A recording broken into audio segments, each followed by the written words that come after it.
আসসালামু আলাইকুম। Welcome to my YouTube channel psychology expert with টুইনসার। প্রিয় শিক্ষার্থীরা, আশা করি তোমরা সবাই ভালো আছো, সুস্থ আছো। আমি Mohammad Tuhinur Rahman, lecturer, department of psychology, doctor Maleka college, Dhanmondi, Dhaka. প্রিয় শিক্ষার্থীবৃন্দ, আজকে তোমাদের লেকচারে যে শিরোনাম সেটা হচ্ছে সিগমুন্ড ফ্রয়েডের মনোলৈঙ্গিক বিকাশ তত্ত্ব, শেষ দুটি পর্যায়। গত ক্লাসে আমরা ফ্রয়েডের মনোলৈঙ্গিক বিকাশ তত্ত্বের প্রথম তিনটি পর্যায় অর্থাৎ মুখ, পায়ু ও লৈঙ্গিক পর্যায় নিয়ে আলোচনা করেছিলাম। অর্থাৎ শিশুর যে শৈশবকাল, ওই সময় যে প্রাইমারি যে এক্সপিরিয়েন্স গুলো হয় শিশুদের মধ্যে, আহ, সেই অভিজ্ঞতাগুলো ব্যক্তিত্ব গঠনে কিভাবে প্রভাব ফেলে বা কতটুকু প্রভাব ফেলে। আজ আমরা এই তত্ত্বের শেষ দুটি অত্যন্ত গুরুত্বপূর্ণ স্তর নিয়ে জানবো। এই স্তর দুটি মূলত শিশুর স্কুলে যাওয়া এবং বয়ঃসন্ধিকালের পরিবর্তনের সাথে সম্পর্কিত। প্রিয় শিক্ষার্থীবৃন্দ, আজকের যে আলোচ্য দুটি টপিকস বা দুটি বিষয় সিগমুন্ড ফ্রয়েডের সাইকোসেক্সুয়াল ডেভেলপমেন্ট থিওরির মধ্যে থেকে, সেটা হচ্ছে যে আহ, শেষ দুটি পর্যায় স্কুলে যাওয়া এবং শিশুদের বসন্তীকালের মধ্যে যে চেঞ্জেস গুলো আসে এর সাথে রিলেটেড। এখন মূল আলোচনায় আসি। সুপ্ত পর্যায় মানে ঘ নাম্বার যেটা, হ্যাঁ, 4 নাম্বার স্টেজ, ল্যাটেন্সি স্টেজ বলে এটাকে। এই সময়কাল কত? 6 বছর থেকে 12 বছর পর্যন্ত, অর্থাৎ বয়ঃসন্ধিকালের পূর্ব পর্যন্ত।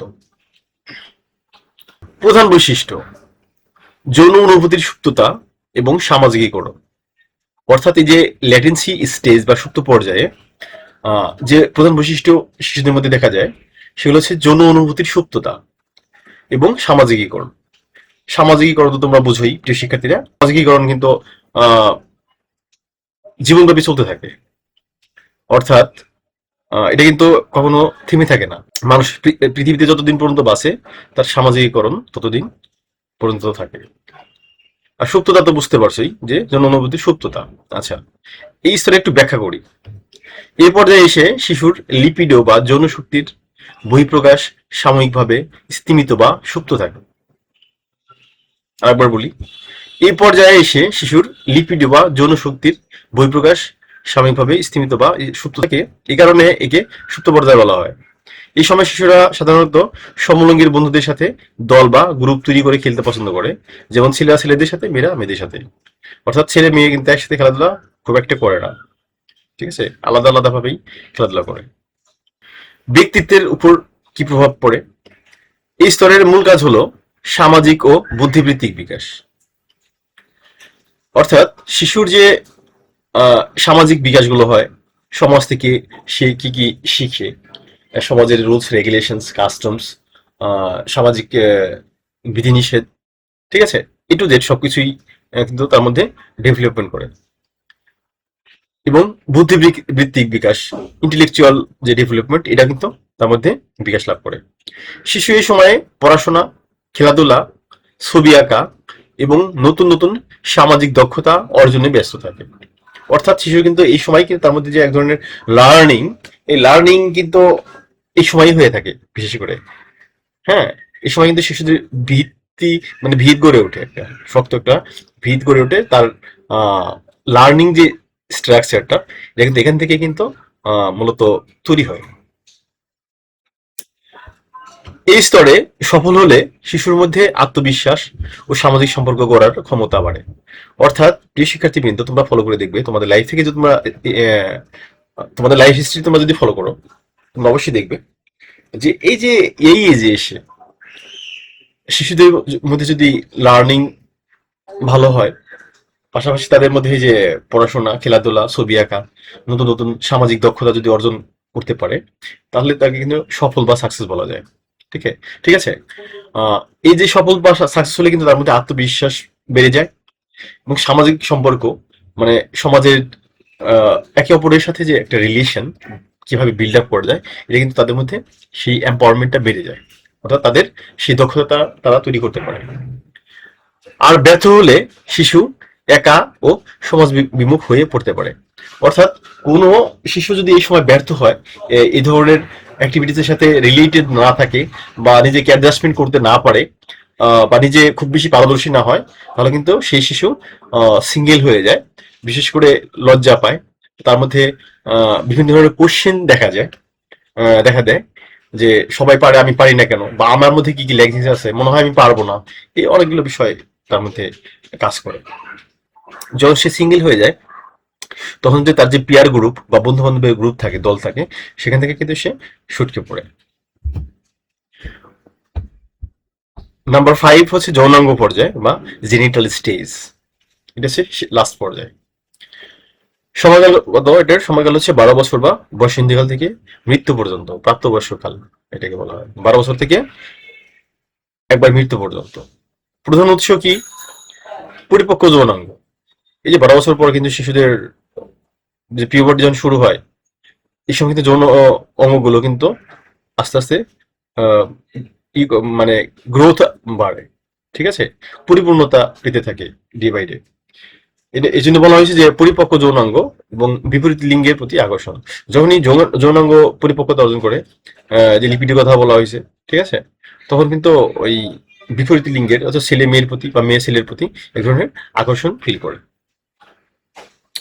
তারুণ্যের পরিবর্তন। বসন্তীকালের শারীরিক পরিবর্তনের সাথে সাথে সুপ্ত থাকা লিপিডো, ওই যে যে সুপ্ত অবস্থায় লিপিডো থাকে, হ্যাঁ, আহ, যৌনগ্রন্থিগুলোর অ্যাক্টিভিটিস আবার সক্রিয় হয়ে ওঠে। তবে এই স্তরের প্রধান পার্থক্য হলো কি, এখন আনন্দ বা তৃপ্তির উৎস শুধু নিজের শরীর থাকে না। কিশোরীরা বিপরীত লিঙ্গের প্রতি স্বাভাবিক ও রোমান্টিক আকর্ষণ অনুভব করতে শুরু করে, অর্থাৎ বিপরীত লিঙ্গের প্রতি তারা আকর্ষণ অনুভব করে, এবং তারা কিন্তু তাদের সান্নিধ্য পেতে চায়। পাশাপাশি তাদের সাথে বিভিন্ন কথাবার্তা, গল্পগুজব বা বিভিন্ন ধরনের আহ, আহ, মানে ফিল করে, পজিটিভ ফিল করে একে অপরের প্রতি। ওকে, এখন আসি ব্যক্তিত্বের উপর প্রভাব। এই ব্যক্তিত্বের উপর কি প্রভাব পড়ে এই স্টেজগুলোতে এসে? ফ্রয়েডের মতে, মানে মনোবিজ্ঞানী সিগমুন্ড ফ্রয়েডের মতে, যদি পূর্ববর্তী সবকটি স্তর, অর্থাৎ আগের যে 3টি স্তর পড়েছিলাম, মুখ স্তর, পায়ু, লৈঙ্গিক, এই 3টা, কোনো বড় সমস্যা না হয়, তাহলে কি হয়, বড় সমস্যা ছাড়াই পার হয়ে আসে বা এই স্টেজগুলো অতিক্রম করে আসে, 3টে স্টেজ।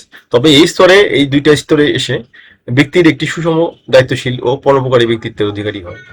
অর্থাৎ সে কিন্তু দায়িত্বপরায়ণ হয় এবং সিচুয়েশনকে কন্ট্রোলিং করতে পারে, ঠিক আছে, এবং হেল্পফুল হয়, অর্থাৎ সমাজে একে অপরের কে কিভাবে হেল্প করতে হয়, কিভাবে অপরের সান্নিধ্যে এসে বিলিয়ে দিতে হয়, কাজ করতে হয়, ঠিক আছে, পরের জন্য কিভাবে হেল্প হবে কোনো কাজ করতে গেলে, সেগুলো কিন্তু তারা বুঝতে পারে এবং সে কাজগুলো করে। তারা সমাজে সুস্থ প্রেম ভালোবাসা এবং পারিবারিক সম্পর্ক বজায় রাখতে সক্ষম হয়।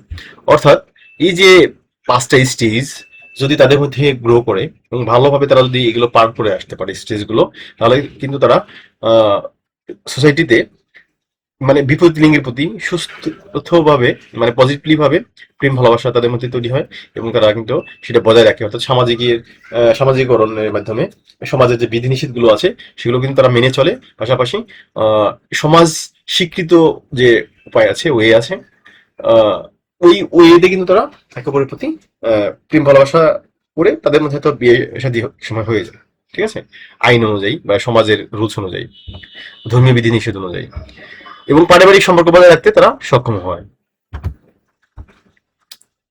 এখন আসি মূল্যায়ন প্রশ্নাবলী, ইভালুয়েশন কোশ্চেন্স ফর ক্লাস। শিক্ষার্থীদের মেধা যাচাইয়ের জন্য এই অংশে থেকে একটি সৃজনশীল এবং 3টি বহু নির্বাচনী প্রশ্ন নিচে দেওয়া হলো। এবার দেখি সৃজনশীল প্রশ্ন কিউ অংশ কি আছে। উদ্দীপকে কি দেওয়া আছে? 13 বছরের সামির ইদানিং তার বন্ধুদের সাথে আড্ডা দিতে পছন্দ করে এবং ক্লাসের সহপাঠী মেয়েদের প্রতি এক ধরনের বিশেষ আকর্ষণ অনুভব করে। অন্যদিকে তার 9 বছরের ছোট বোন রিয়া সারাদিন তার সমবয়সী মেয়ে বন্ধুদের সাথে পুতুল খেলা এবং স্কুলের পড়ালেখা নিয়ে ব্যস্ত থাকে। ছেলেদের সাথে সে মিশতে চায় না। প্রিয় শিক্ষার্থীরা, অবশ্যই বুঝতে পারছো যে সামিরের কথা বলেছে, 13 বছর বয়স, তার যে ছোট বোন, আদরের ছোট বোন, তার বয়স হচ্ছে 9 বছর, ঠিক আছে।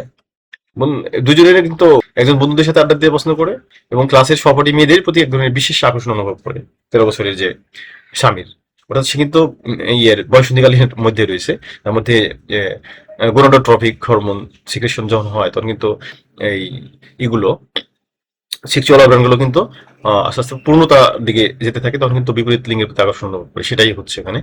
অন্যদিকে তার যে 9 বছরের ছোট বোন রিয়া সারাদিন তার সমবয়সী মেয়ে বন্ধুদের সাথে পুতুল খেলা এবং স্কুলে পড়ালেখা নিয়ে ব্যস্ত থাকে। অর্থাৎ এই যে 3 থেকে 6 বছর যখন পার হয়ে যায়, 9 বছর দিকে যায়, অর্থাৎ 9 বছর থেকে যখন আস্তে আস্তে 11-12 দিকে যাবে, এই সময়টা বিশেষ করে ছেলেদের সাথে মেয়েদের সাথে খেলাধুলা করে, এই কথা বলা হয়েছে। হুম। প্রশ্ন: রিয়া এবং সামিরের আচরণ ফ্রয়েডের মনোলৈঙ্গিক বিকাশের কোন কোন পর্যায়কে নির্দেশ করে, ব্যাখ্যা করো। সহজ উত্তর, উত্তর সংকেত দেই। রিয়ার বয়স 9 বছর এবং সে সমলিঙ্গী বন্ধুদের সাথে ব্যস্ত, যা ফ্রয়েডের সুপ্ত পর্যায় বা ল্যাটেন্সি স্টেজকে নির্দেশ করে। শেষ। সামিরের বয়স কত? 13 বছর, বয়সন্ধিকাল কিন্তু এই সময়। ঠিক আছে। বিশেষ করে মেয়েদের 11 থেকে 15, ছেলেদের 12 থেকে 16 বছর পর্যন্ত যে বয়সন্ধিকালীন টাইম থাকে, এই সময়ের কথা বলা হয়েছে। সামিরের বয়স 13 বছর, অর্থাৎ বসন্তীকাল, এবং সে বিপরীত লিঙ্গের প্রতি আকর্ষণ বোধ করছে, যা যৌনাঙ্গ পর্যায়ে অর্থাৎ জেনিটাল স্টেজের বৈশিষ্ট্য। প্রিয় শিক্ষার্থীরা মোটামুটি বুঝতে পারছো যে দুইটা দিয়ে সংকেত দেওয়া আছে, দুইটা সংকেত কিন্তু দুই ধরনের আহ, ইঙ্গিত নির্দেশ করে। বহু নির্বাচনী প্রশ্ন, এমসিকিউ। 1 নম্বর দিয়েছে, ফ্রয়েডের মতে কোন স্তরে শিশুর লিপিডো বা যৌন অনুভূতি সুপ্ত থাকে? আমরা তো পড়লাম যে ল্যাটেন্সি স্টেজ বা সুপ্ত পর্যায়ে, আজকে যে স্টেজটা পড়লাম। নাম্বার 2, সুপ্ত পর্যায়ের সময়কাল নিচের কোনটি? আমরা জানি যে সুপ্ত পর্যায়ের সময়কাল হচ্ছে 6 থেকে 12 বছর। বসন্তীকালের পর থেকে বিপরীত লিঙ্গের প্রতি আকর্ষণ ফ্রয়েডের কোন স্তরের প্রধান বৈশিষ্ট্য? সেটা আমরা জানলাম জেনিটাল স্টেজ বা যৌনাঙ্গ পর্যায়ে। এমসিকিউ সিকিউ আরো যদি পেতে চাও তাহলে অবশ্যই তোমরা কমেন্ট বক্সে লিখে জানিয়ে দিও। প্রিয় শিক্ষার্থীরা, ক্লাস আজকের মতো এখানেই শেষ করছি। ভালো থেকো। আল্লাহ হাফিজ। আসসালামু আলাইকুম।